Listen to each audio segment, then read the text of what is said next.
A liturgia desse final de semana ela é muito extensa. Jesus faz um discurso com uma série de nuances e ensinamentos. Então não tem como a gente falar de tudo. Eu quero pegar um ponto, que é a que a segunda leitura nos trouxe, que é a fé. Uma vez eu estava no ensino médio e tinha um professor no colégio que toda aula ele gostava de dar uma cutucada na religião, principalmente no catolicismo.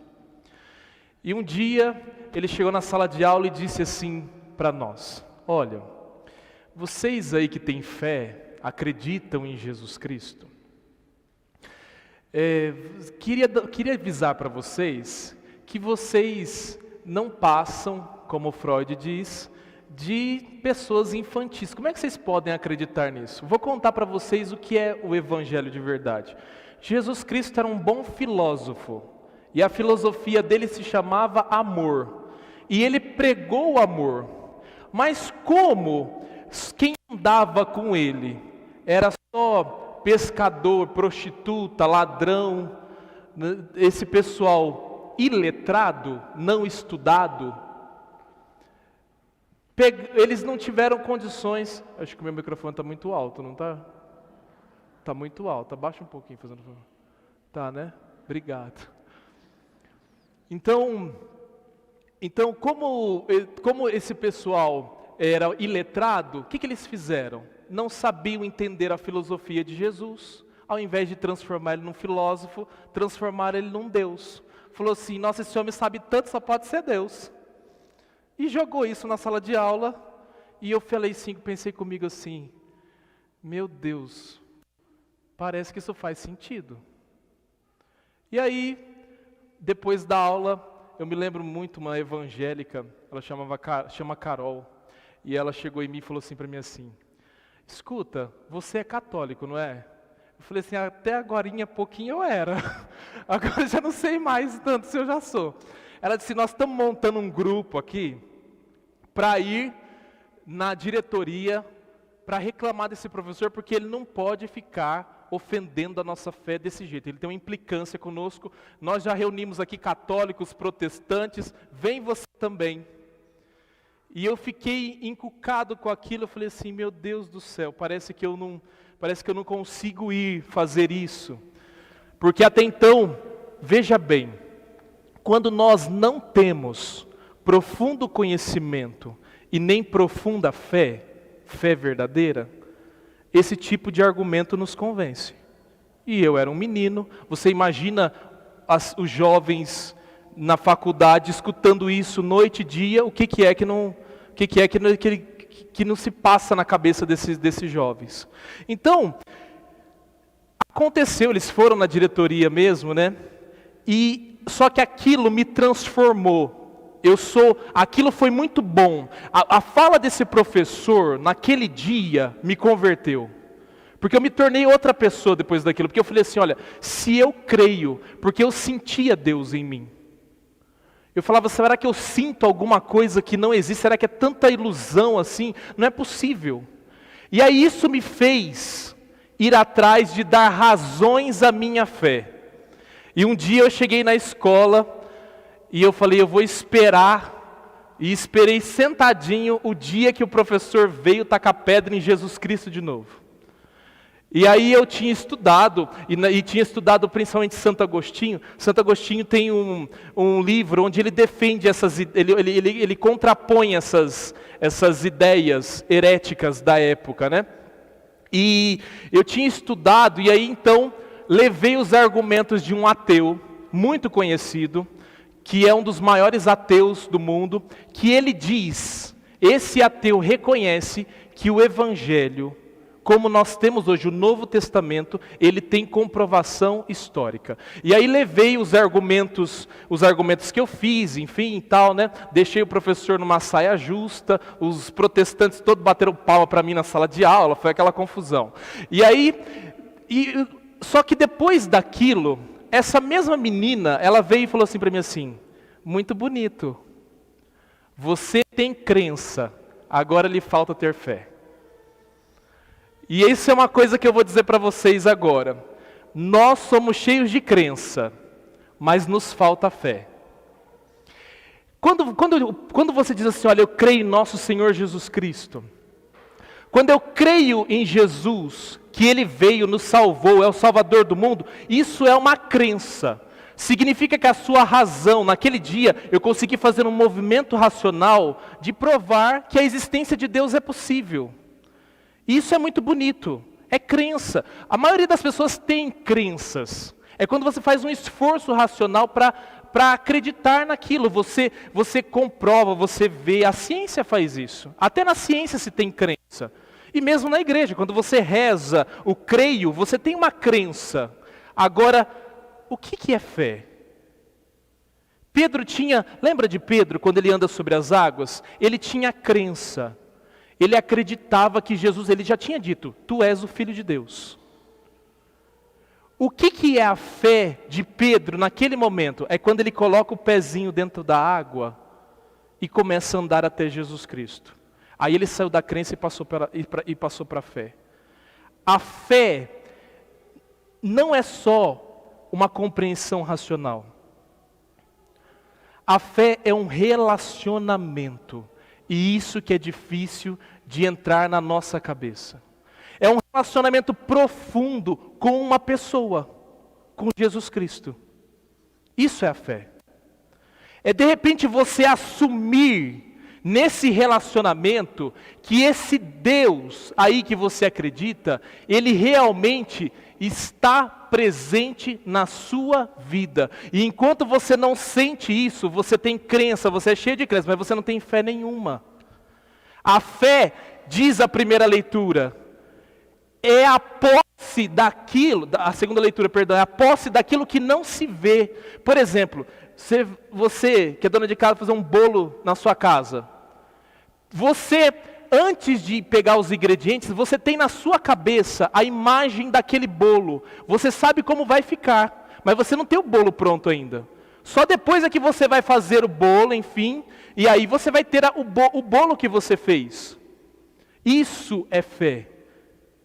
É quando eu me lanço naquilo, no invisível, daquilo que eu não vejo e que eu já tenho posse, porque a fé precisa me transformar de verdade. Quando é que eu sei que eu tenho fé verdadeira? Que a minha fé não é simplesmente uma crença morta, mas é uma fé verdadeira. É quando acontece na minha vida isso que aconteceu na vida de Abraão, Isaac e de Jacó. É quando muda a minha vida. É quando eu percebo que eu digo assim, olha, hoje eu estou escravo. Mas eu não quero permanecer escravo. Amanhã eu vou ser livre. É quando você não tem a liberdade ainda, mas você fala como o povo hebreu. Eu não tenho a liberdade ainda, mas amanhã eu vou ser livre. Isso é fé. Você não tem a liberdade, mas você caminha em direção a essa liberdade. Isso é fé verdadeira. A fé verdadeira é quando transforma você. É quando você sai disso e você fala assim, olha, eu estou preso a uma situação como essa, mas eu não vou ficar preso a ela. E eu vou dar um salto no escuro e vou vencer essa situação. Fé é aquela senhora que eu visitei esses dias, que disse no leito de morte, padre, eu não sei o que vai ser dessas meninas, que já não tem mãe, e eu estou morrendo. Mas, padre, eu vou morrer em paz, porque meu Deus vai cuidar delas. Eu não sei como. Fé é isso. Eu só tenho fé quando uma transformação verdadeira acontece dentro de mim.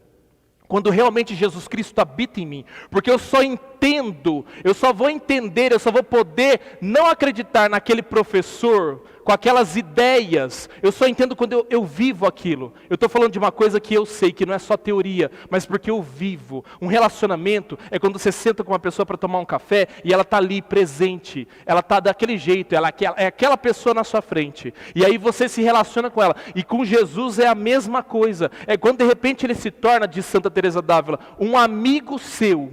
E se ele se torna um amigo seu de verdade, então você começa a ter fé, porque aquilo começa a lhe transformar.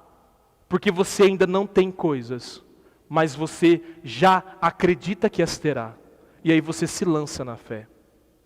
E é tão bonito pessoas que verdadeiramente têm fé. Esses dias eu conheci a história de uma senhora chamada Marinha, uma bezendeira de uma cidade linda do interior de São Paulo chamada Cunha.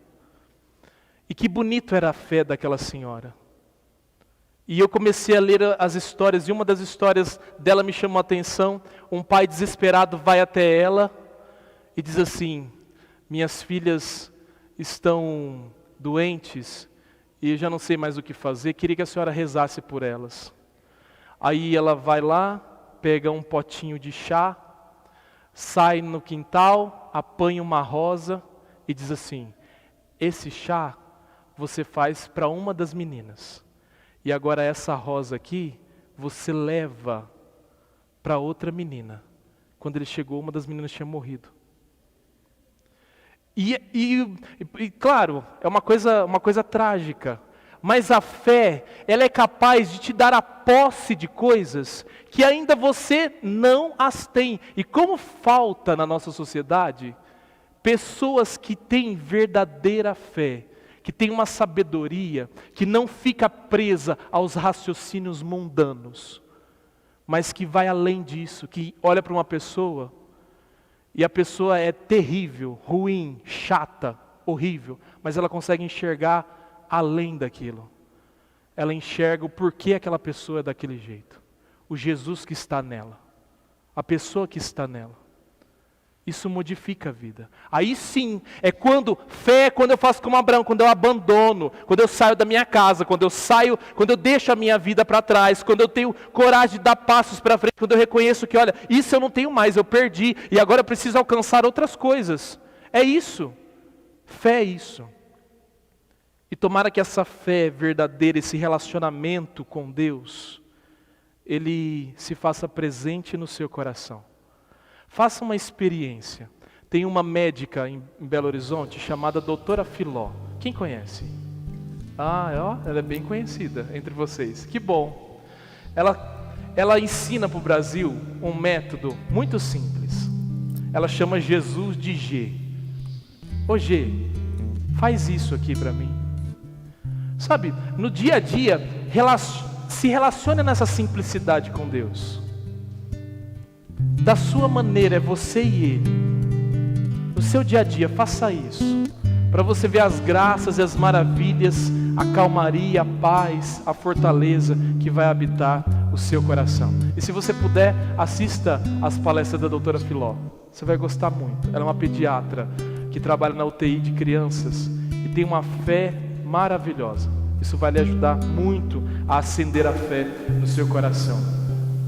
No instante de silêncio, peçamos a Deus o dom da fé. Pai, derrama sobre nós a fé que o Espírito Santo faz nascer no nosso coração,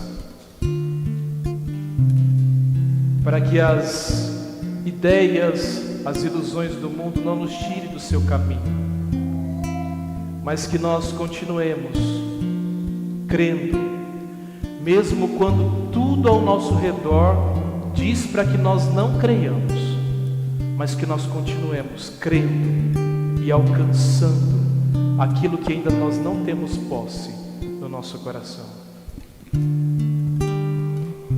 Que nós não sejamos pessoas só de crença, mas de fé verdadeira.